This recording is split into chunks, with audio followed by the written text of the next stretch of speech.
I need lights! Marker! Roll camera! We have speed! Action!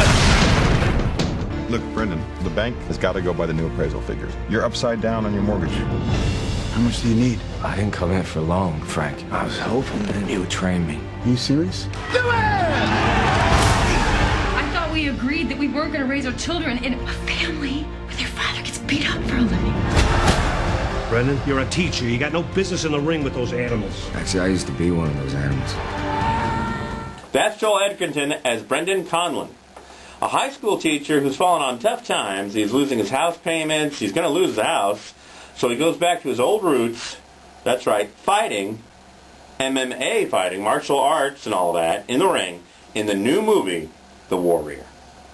Now, his wife, played by Jennifer Morrissey, is not happy about this at all. She's worried about him ending up back in the hospital or worse. But there's no easy solution to their financial problems. Even with her working, they're not making enough. They're not cutting it. So he continues on, training, fighting, going into tournaments for the cash. That's only half the story. The other half of the movie focuses on his younger brother, Tommy, played by Tom Hardy, who's just come back from Iraq, back home, where he was serving as a Marine. Well, now he's taken the last name, Reardon. He's not going by his brother's name or his father's, but he's reconnected with his father, played by Nick Nolte, because he wants his alcoholic recovering father to train him and get him ready for this big tournament where the cash prize is in the millions of dollars. So this puts him on a collision course with his brother.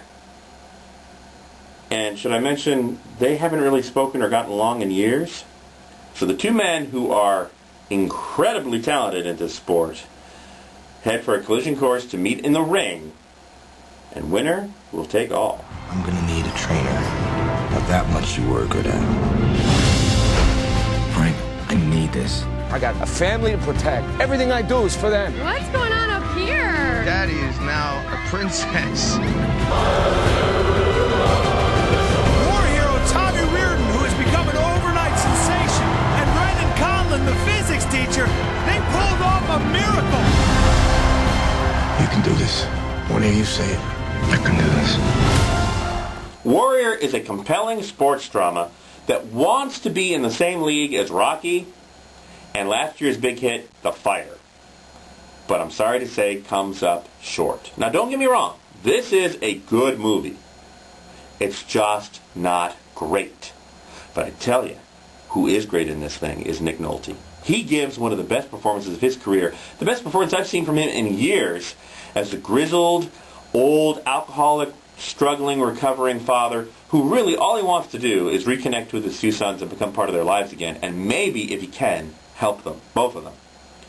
But of course, sins of the past, the nightmare that he was from the past to their mom, to them, makes it incredibly difficult. The struggles, the fights he has, and the constant being put upon by Tom Hardy in this thing, it is a performance that I hope the Academy remembers come Oscar season. That's right now I'm saying Nick Nolte should be nominated for Best Supporting Actor for his performance in Warrior.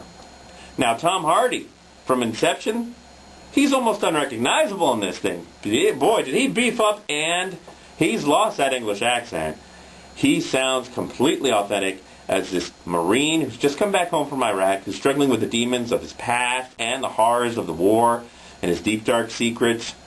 He channels all that hatred, all that venom, all that frustration into his fights in the arena. And man, it is truly terrifying. He is a fighting, killing, terrorizing machine. It's a solid performance.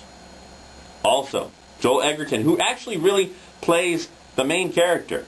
The character Brandon, it's really his story of how he's getting back into the arena and doing the fights to hold on to the house, and even though his wife, played by Jennifer Morrison, doesn't really want him to. It's their story, and she's playing the Talia Shire role very effectively, too. She doesn't want him to get hurt, but ultimately he's going to become his ultimate cheerleader. He holds his own in scenes opposite Nick Nolte, Tom Hardy, and her. They have good chemistry. You believe them as a couple.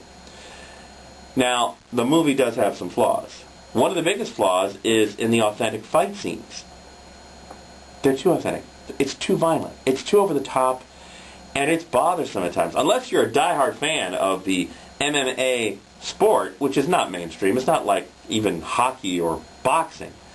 But if you are, you may not be bothered. But for anybody else, it's going to be bothersome. Also, the ending, I won't give it away, but it's a little too cliche, and it's a little too contrived, and it's a little too quick. Some things get resolved too fast that would never happen in the real world. And also, coming in at 2 hours and 20 minutes, the film is way, way too long. They've had a good editor. This movie could have been in under 2 hours instead of 2 hours and 20. You feel it. It drags in the middle. But this is still a movie that's worthwhile to see on the big screen, especially for Nick Nolte's performance. So I'm happy to give it 2.5 out of 4 popcorns. With Kim at the Movies, I'm Kim Finnerty, online and on the air every Sunday afternoon at 1 on AM 600 Koga.